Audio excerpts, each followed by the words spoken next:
Welcome to the second video in my sun sign video series. My name is Jennifer Marie Fricelli and I'm the Astro Therapist. On Friday, April 19th, 2013, at 6:03 p.m. Eastern Standard Time, the sun will leave Aries and will go into the sign of Taurus. Yay! In this video, I will talk to you about the forecast for the month ahead. I will also explain what Taurus energy means, and I will show you what Taurus personality looks like by introducing you to some of our favorite Hollywood elite that have strong Taurus in their chart. Let's get started. So let's begin with the forecast for the month ahead. The sun will be in Taurus from April 19th to May 20th at 5:10 p.m. Eastern Standard Time. From now till then, a couple of things will be happening. For one, Mars will move into Taurus on April 20th at 7:48 a.m. Eastern Standard Time.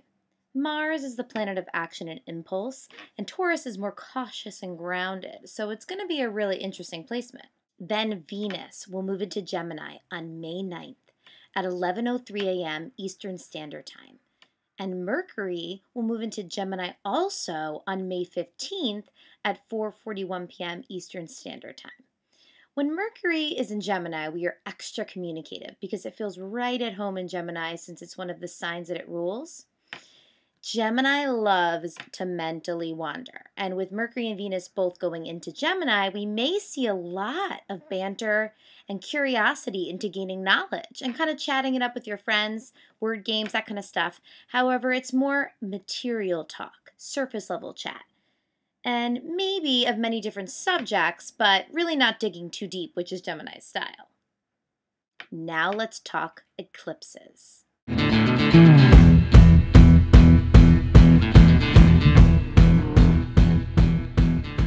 First, let's break down what they are. A lunar eclipse occurs when the Earth stands between the moon and the sun, cutting off the light of the sun from the moon. A lunar eclipse is always a full moon and usually marks endings or culmination points. Whereas a solar eclipse occurs when the sun, moon, and Earth line up in such a way that the moon obscures the sun from the Earth. This can only occur during a new moon phase.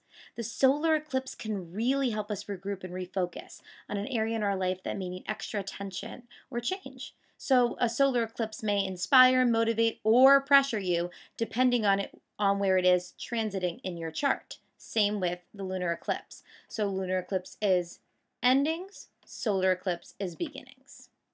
So on April 25th, there will be a full moon lunar eclipse at 3:57 p.m. in Scorpio. And then, the same day that Venus moves into Gemini on May 9th, there will be a new moon solar eclipse at 8:28 p.m. Eastern Standard Time in Taurus. So around April 25th is where there's going to be that kind of culmination, that ending feeling. And around May 9th, you're going to kind of feel a new beginning, right? So it really depends where it's happening in your chart. But it's going to be kind of an interesting thing to see with these eclipses going on. What is Taurus? Taurus is an earth sign, practical, analytical, grounded energy. And earth signs are feminine energy. They direct their energy inward. Whereas Aries is a masculine sign last month. They direct their energy outward. Like I said, earth signs inward, feminine. Taurus is also a fixed sign. They want to love, feel passion, attach themselves to people, things, and ideas. And they want to stabilize situations. And sometimes they can find themselves obsessing over things way too much.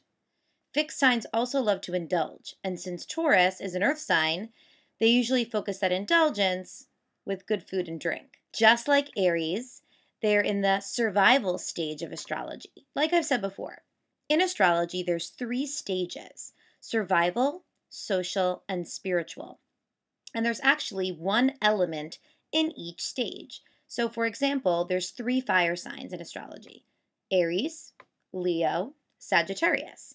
And they follow the stages of astrology. So Aries is survival fire, Leo is social fire, and Sagittarius is spiritual fire. Okay, so let's do that with the earth signs. Taurus is the first earth sign, and it is survival. So it's Earth survival energy, Virgo is Earth social energy, and Capricorn is spiritual Earth energy. See? So, Taurus is the Earth sign of the survival stage, and for them, cultivating their self value and stability in a cautious, practical way is literally a matter of survival, just like Aries, but in a different way. If they can't stabilize themselves in this physical world, be of value to the people they love, and cultivate their self worth through whatever they feel passionate about, they feel like they could die. It's that serious, folks. For that very reason, they are extremely bullheaded and will quietly, but with extreme force, get their way. They are the most loyal sign of the zodiac, extremely reliable, patient, but stubborn to a fault. Don't try to move a Taurus.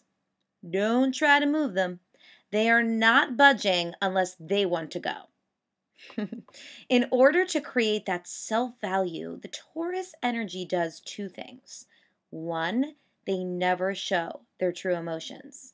And two, they use ridiculous sarcasm to deflect the true vulnerability they really feel inside.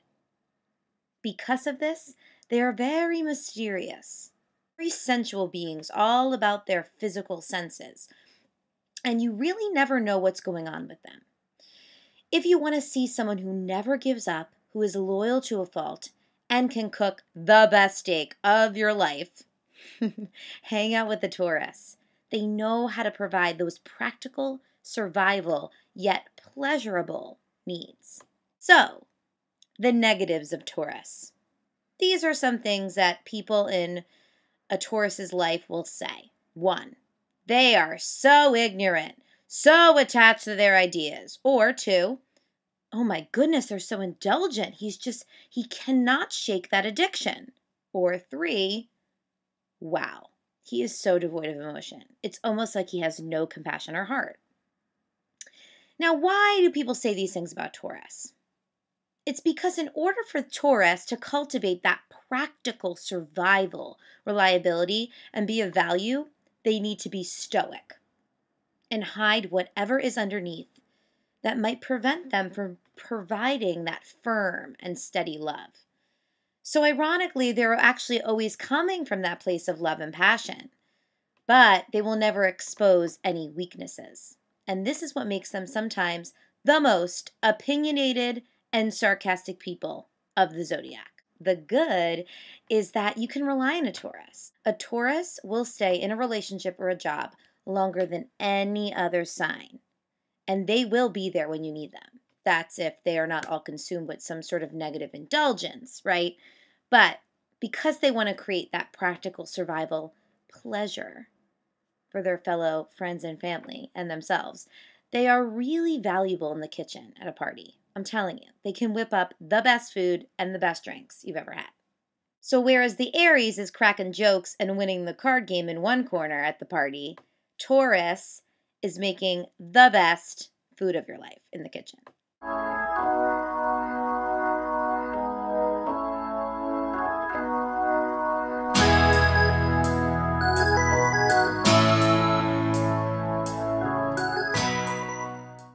Another way that their need for value manifests is they love money.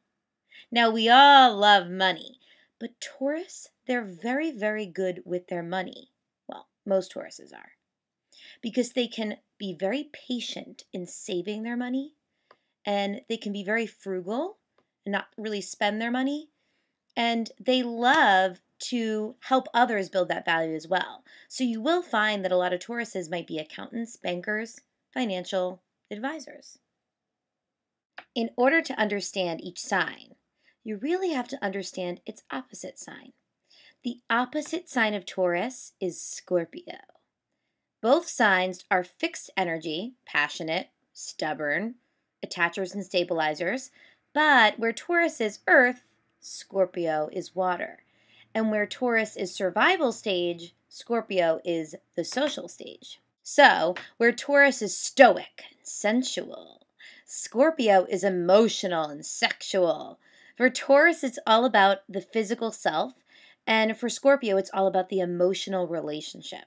Tauruses want to deposit their money at the bank to help build practical self-survival needs, whereas Scorpio wants to spend their money on a romantic dinner so they can create that intimate social and emotional connection they so deeply crave.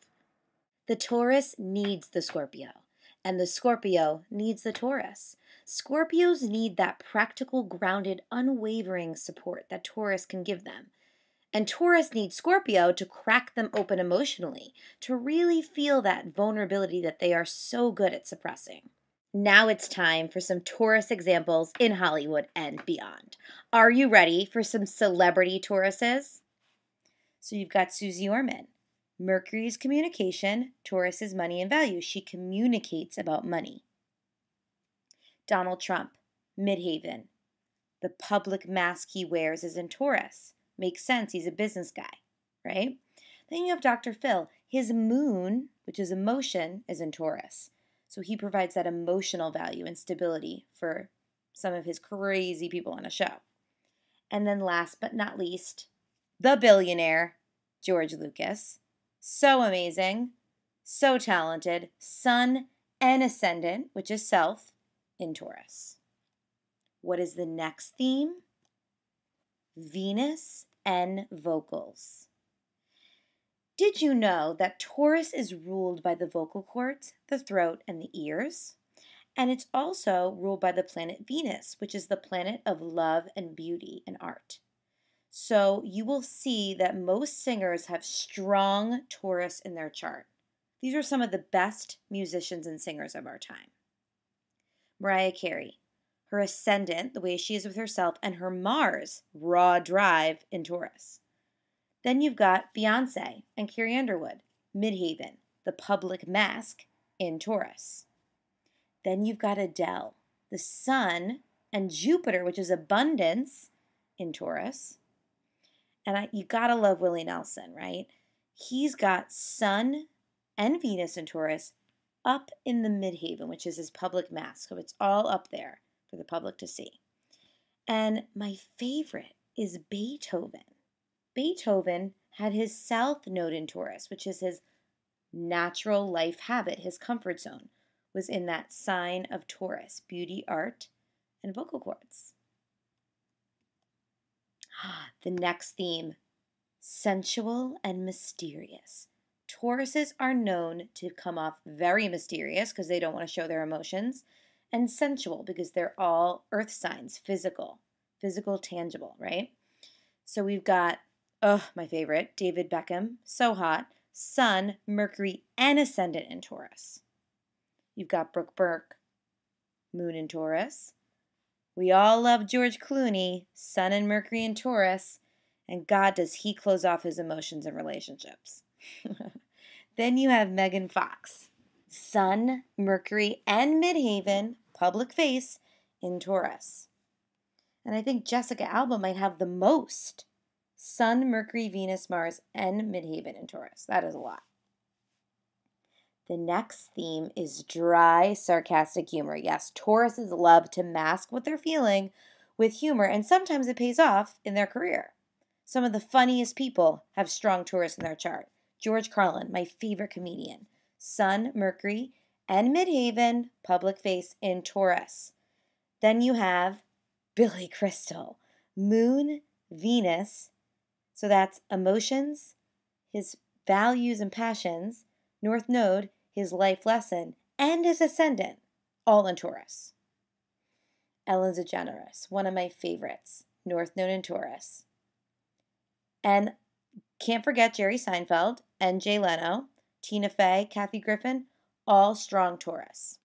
Taurus gone wrong. These are examples of Taurus gone wrong. Too much Taurus, too much negative Taurus.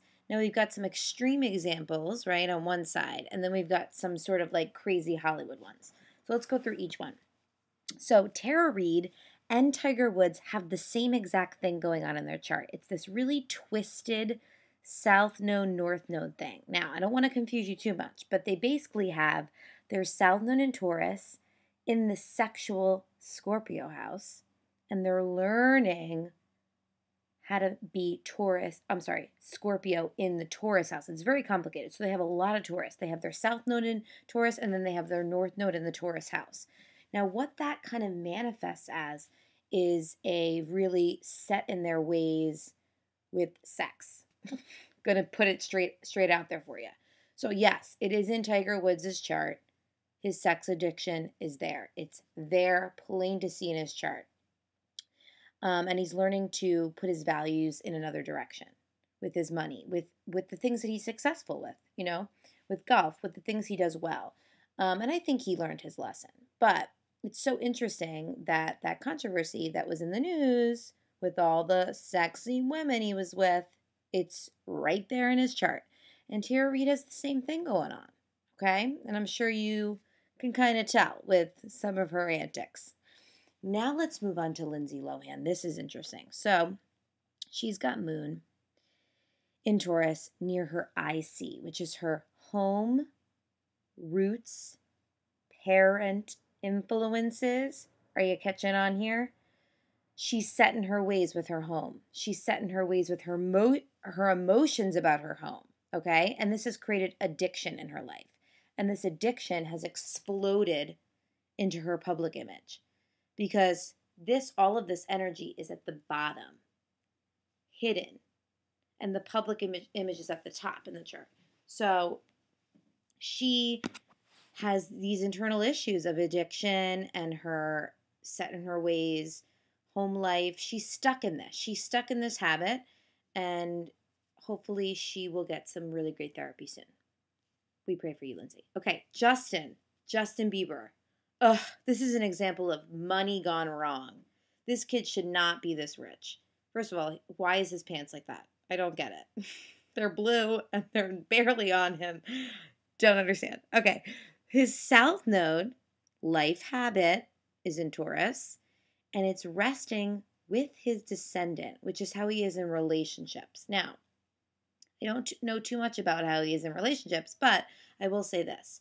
It's very clear that he's a little stubborn, a little kind of tries to come off like he's like badass. He doesn't want to get vulnerable. He doesn't want to be real. He just kind of wants to spend his money. He's a talented guy, but he's Taurus gone wrong right there, okay? Now let's go to our extreme examples. Hitler and Osama bin Laden. Now this is interesting. They both have Mars in Taurus with other things going on. Now Mars is raw drive. It's the Aries planet. It is the planet that wants to go to war. I mean, basically, like to put it, exactly how it is, let's go to Hitler. Hitler, Sun in Taurus, Mars in Taurus, and Venus in Taurus. Now his descendant is not Taurus, it's Aries, but all of that energy is really close to his descendant. So he's projecting it outward to others. And what's really eerie is that his Venus and his Mars are in the same degree of Taurus. So his passion was literally aggression. Plain and simple. And the Taurus energy is the heartlessness. He totally detached from your emotions. And when you think, how could someone do that? Well, he's detached from his emotions completely, aggressive, and also just indulgent with this aggressive energy. Now, Osama bin Laden's similar because he also has Mars in Taurus with the South node, life habit. So his habit, his overdeveloped tendencies is this aggression. And so he was stuck in that space. And when you're stuck in that space, like I said, with the Taurus energy of being detached from your emotions, violence on a massive scale can occur. So this is Taurus gone wrong for you. Thank you so much for watching the second video of my sun sign video series. I will have a sun sign video for you every time the sun changes signs. So please watch every month so you can learn about all the different signs of the zodiac. And I will also have other videos for you every week. So please subscribe to my YouTube channel and tell all your friends. If you want to see if you have any Taurus in your chart, maybe your moon is Taurus, maybe your Venus is Taurus, or maybe you've got some Aries in there, come on over to natalbirthchart.com to get your birth chart read. It's awesome. You can see all these things that you didn't know before about yourself. Thank you for watching. Bye, everyone.